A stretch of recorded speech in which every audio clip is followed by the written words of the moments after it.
अस्सलामुअलैकुम, welcome back to my YouTube channel. Please like share and subscribe to my channel. जिन जिन लोगों ने सब्सक्राइब नहीं किया है, मेरी रिक्वेस्ट है कि वो सब लोग मेरे चैनल को सब्सक्राइब कर दीजिए, बेल नोटिफिकेशन को ऑन कर दीजिए ताकि हमारी आने वाली हर नई वीडियो आप तक बआसानी पहुंच सके। बाबा साहब डांट रहे होते हैं शेरू को, तो दारा बोलता है इसको डांटने का कोई फ़ायदा नहीं, मम्मा वहाँ पे कन्विंस कर चुकी हैं, अब आपको वहाँ जाना होगा।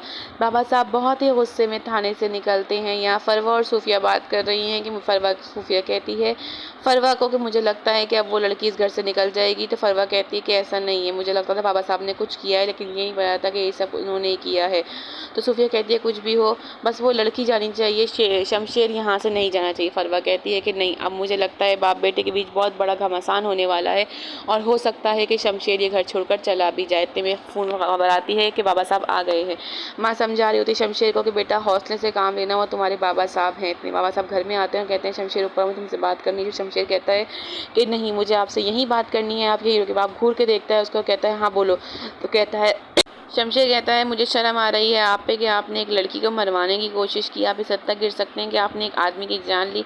तो बाबा साहब कहते हैं हाँ, मैंने उसकी जान ली, अगर मौका मिला तो दोबारा भी मैं उसकी जान लूँगा। ये बातें सब घर वाले सुन रहे होते हैं, क्योंकि खड़े होकर शमशेर कहता है मुझे शर्म आती है आप पे, और आपको अपना बाप कहते हो, आपका बहुत बड़ा नाम है, आपके ख़ानदान का बहुत बड़ा नाम है। बाप कहता है मैंने फैसला किया है कि लड़की इस घर से जाएगी, चाहे तुम्हारी से मर्ज़ी हो या ना हो। तो शमशेर कहता है अगर कोई उंगली भी उठी मैं की तरफ तो मैं वो हाथ तोड़ दूँगा, ये कहीं नहीं जाएगी, आपका ख़ानदान लानत हो ऐसे ख़ानदान। ये कहते ही बाबा साहब एक ज़ोरदार थप्पड़ मारते हैं शमशेर को। सब डर जाते हैं कि इन्होंने शमशेर को थप्पड़ मारा है, लेकिन शमशेर सीधा खड़ा होता है और कहता है कि आज से मेरा आपसे हर ताल्लुक़ ख़त्म, आपसे हर रिश्ता ख़त्म। मैं आपको नहीं जानता, आप मुझे नहीं जानते। अब मैं आखिरी हद तक जाऊंगा, आपके ख़िलाफ़ जाऊंगा, मर जाऊंगा, लेकिन इस घर में वापस नहीं आऊँगा। मैं ये घर छोड़ के जा रहा हूँ क्योंकि आज से आपसे मेरा कोई ताल्लुक़ नहीं है। याद रखिएगा, आज से मैं आपका बेटा नहीं हूँ। ये सब बातें बोलता है। सब लोग वहाँ खड़े हुए चुपचाप सुन रहे होते हैं। शमशेर आगे बढ़ता है, महक का हाथ पकड़ता है और महक को घसीटता हुआ घर से बाहर ले जाता है, क्योंकि महक को लेकर वही आया था, वो महक को अपने साथ लेकर जाएगा। महक की खातिर वो अपना घर भी छोड़ देता है। माँ एकदम भागती है शमशेर के पीछे उसको रोकने के लिए, तो बाबा साहब उसका हाथ पकड़कर रोक लेते हैं और शायद से कहते हैं कि नहीं जाना। माँ देखती है बाप की तरफ, लेकिन वो नहीं मानता। शमशेर अपने दोस्त शामिर के घर आता है, तो शामिर कहता है मुझे यकीन नहीं आता कि तुम्हारे बाबा ने ये सब किया है। तो कहता है मुझे शर्मिंदगी हो रही है, मुझे उनको अपना बाप कहते हुए शर्मिंदगी हो रही है। उन्होंने किस तरह का काम कर दिया, मेरी ज़िंदगी को मजाक बना दिया। मैंने महक के घर वालों और उसकी फैमिली के साथ क्या कुछ नहीं किया, कितना गलत किया। तो शमशेर बोलता है कोई बात नहीं, जो होना था वो हो गया, अब तुम भाभी के पास जाओ। तो शमशेर कहता है शामिर को कि मैं खाली हाथ आया हूँ, मुझे कुछ कपड़े और सामान की ज़रूरत है। तो शामिर कहता है सब कुछ तेरा दिया हुआ ही है, तुम भाभी के पास जाओ। भाभी के पास वो आता है महक के पास शमशेर, तो महक कहती है कि आप लोगों ने उस बच्चे के बाप को मार दिया, चंद पैसों के काम करने वाले इंसान को मार दिया मेरी खातिर। तो वो कहता है कि मुझसे जो कुछ होगा मैं उनके लिए करूँगा, क्योंकि मेरा तो खुद मजाक बना, अगर तुम चाहो तो मुझे छोड़ सकती हो। तो मैं कहती है शमशेर आपके लिए छोड़ना और अपनाना इतना मजाक होगा, हमारे लिए नहीं। मेरे बाबा ने मुझे सिखाया है कि रिश्ता कितना ही अजियतनाक क्यों ना हो, जहाँ तक उसको निभा सकते हो उसको निभा, मैं रिश्ता निभाऊंगी। माँ रो रही होती है, तो बाबा साहब कहते हैं चुप हो जाओ, क्यों रोए जा रही हो, सुबह तक धक्के खाकर वापसी आ जाएगा। तो माँ कहती है कि आप जानते नहीं, वो शमशेर है, वो ज़िद्दी है आपकी तरह, वो कभी भी लौट कर नहीं आएगा। बाबा साहब कहते तुम्हें मारने की ज़रूरत क्या थी, तुम मुकर जाती, तुम बोल देती कि मैं नहीं जानती। तो माँ एकदम गुस्से में आती है, खड़ी होकर कहती है कि उसने मेरा हाथ अपने सर पे रखा था और मेरे बेटे से बढ़ के मेरे लिए कुछ भी नहीं। तो बाप बोलता है चुप हो जाओ, तुम्हारी दक्कियाँ उसी बात सुनने के लिए नहीं बैठा हूँ मैं यहाँ पे, ऐसा कुछ नहीं होता, अगर तुम ना मानती तो ये सब ना होता। माँ गुस्से से देख रही होती बाबा साहब को। बाबा साहब सुबह उतरते हैं और मासी से पूछते हैं नाश्ता लग गया, तो वो बोलती है नहीं, क्योंकि बीबी जी सुबह से नीचे नहीं आई हैं और दारा साहब भी नहीं आए। दारा को आवाज़ दे के बुलाता है, तो ऊपर से फरवा आती है, कहती है कि दारा रात को शमशेर को ढूंढने गया था और अभी तक घर नहीं आया। बाबा साहब कहते हैं किससे पूछ के गया था। वो फ़ौरन दारा को कॉल लगाते हैं, बोलते हैं कि तुम किससे पूछे गए थे, तुम 10 मिनट के अंदर अंदर ऑफिस पहुँचो और वहाँ पे बैंक में कॉल करके शमशेर के तमाम बैंक अकाउंट, एटीएम कार्ड्स वगैरह सब ब्लॉक करवा दो फ़ौरन। तो फ़ौरन बोलती है चले बाबा साहब आए, हम दोनों नाश्ता करते हैं। शमशेर और शामिर नाश्ता लेने गए होते हैं, दोनों बातें करते हुए आ रहे होते हैं। तो शामिर कहता है कि तू मेरे घर ही रुक जा। शमशेर कहता है नहीं, अगर महक मेरे साथ रुकी तो मुझे एक घर किराए पे लेना पड़ेगा।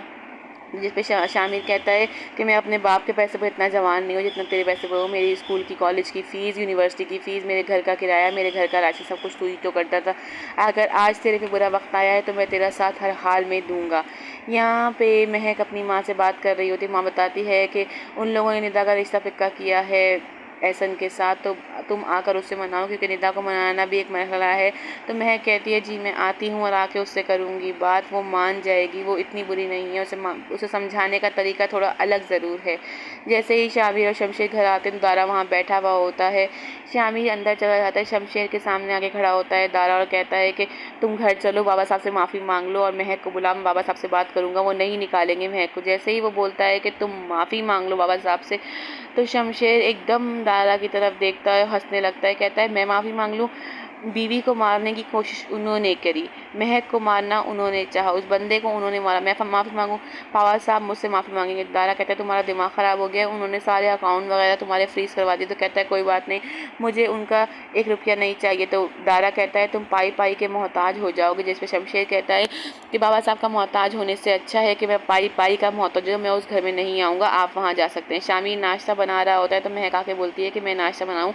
तो शामिर कहता है नहीं भाभी आप बैठे, मैं बस फटाफट बना के लाता हूँ। तो मैं कहती है आप मेरे भाई हैं, मैं बना देती हूँ। तो कहता है चलें आपने मुझे बहन बोला है तो आप बना लें। वो नाश्ता बनाने लगती है तो शामिर कहता है भाभी एक बात बोलूँ? वो बोलती है हाँ बोले। तो कहता है शमशेर आपसे बहुत प्यार करता है, आप उसको छोड़ के कहीं मत जाइएगा। तो मैं कहती है शामिर भाई, शमशेर मेरी ज़िंदगी का वो खौफनाक डरावना ख्वाब है जिसे मैं चाह कर भी नहीं छोड़ सकती, मुझे उसके साथ जीना ही पड़ेगा। यहाँ पे अनलीब कह रही होती है क्यों भाई साहब अपने गंदे अंडे हमारी झोली में डालने पर तुले हुए हैं? तो रेहान कहता है तुम चुप हो रही हो या नहीं? तो वो कहती है मैं इस रिश्ते के सब खिलाफ हूँ, आप अपने बेटे को समझाएं। तो रेहान कहता है कि तुम एहसन को खुद समझाओ। इतने में एहसन आ जाता है। माँ कहती है बेटा तुम इस शादी से मना कर दो। वो कहता है अगर निदा का फैसला हाँ हुआ तो मैं ये शादी हर हाल में करूँगा और आप मेरी खुशी चाहती हैं तो आप इसमें ज़रूर शामिल होंगी। महक को लेने आता है शमशेर बाइक पे। तो महक कहती है आपको चलानी नहीं आती, हम रिक्शे में चलते हैं, बाबा से किराया लेके दे देंगे। तो वो कहता है जब तक तुम मेरी बीवी हो मेरी इज्जत हो, तुम्हारा खर्च उठाना मेरा काम है। तो कहती है हाँ एहसान नहीं लेंगे लेकिन किसी की जान ज़रूर ले लेंगे। ये बात सुन के एकदम शमशेर घूरने लगता है महक को, लेकिन फिर बाइक पर लेके जाता है वो उसके बाबा के घर। वहाँ पे निदा बैठी हुई इसको सोच रही होती है। महक आती है, महक पूछ रही तुम कैसी हो? तो निदा बोलती है तुम्हारे सामने ही बैठी हूँ, ठीक ही हूँ। तो महक समझाने की कोशिश करती है निदा को कि जो बाबा ने फ़ैसला किया है तुम उसके लिए मान जाओ। तो निदा बोलती है आपको याद है बचपन में मुझे सब आपकी उतरन पहनाई जाती थी और मैं कितना रोती थी? तो महक बोलती है हाँ तुम बहुत रोती थी लेकिन फिर तुम मान भी जाती थी, कह लेंगी क्योंकि मुझे पता था मेरे जज्बात की कोई अहमियत नहीं है। जब आपको पता हो कि आपके जज्बात की कोई अहमियत नहीं है तो आपको मानना ही पड़ता है। आज भी मुझे आपकी उतरन दी जा रही जो कि मुझे नहीं चाहिए। तो महक बोलती है अब मैं तुम्हें एक किस्सा याद दिलाती हूँ। याद है तुमने कुछ दिन पहले एक किस्सा देखा था कि एक हीरो है, अमीर बाप की बिगड़ी हुई औलाद और बहुत सारे गार्ड्स हैं, तुम्हारा वो सपना पूरा हो गया, दुआ करो कोई सपना पूरा ना हो। यहाँ शमशेर महक के माँ बाप से माफ़ी मांग रहा होता है कि ये सब हुआ है, मैंने आपको सब बता दिया, अब आप लोगों का जो फैसला होगा मुझे वो मंजूर है, आप लोग मुझे जो सज़ा देंगे मुझे वो मंजूर है। महक का बाप बोलता है कि अगर तुम उसको छोड़ दोगे तो हम मिडिल क्लास फैमिली के लोग हैं, तुम्हारे उन सब किए हुए अजियतों से ज़्यादा अजियतनाक हमारे लिए ये होगा क्योंकि हम मिडिल क्लास से ताल्लुक़ रखते हैं, हमारे लिए इज़्ज़त बहुत बड़ी चीज़ होती है और तुम कह रहे हो हम तुम्हें जो सज़ा देंगे तुम्हें मंजूर होगी। तो शमशेर कहता है जी आप लोग मुझे जो भी सज़ा देंगे मुझे मंजूर होगी, चाहे वो सज़ा कुछ भी हो। शमशेर मुस्तकिल माफ़ी मांग रहा होता है महक के माँ बाप से। महक के माँ बाप उसे बड़े गौर से देख रहे होते हैं, यहाँ तक कि शमशेर उनके आगे हाथ जोड़ लेता है कि प्लीज़ मुझे माफ़ कर दें, मेरी तमाम गलतियों के लिए और मुझे सज़ा दीजिए।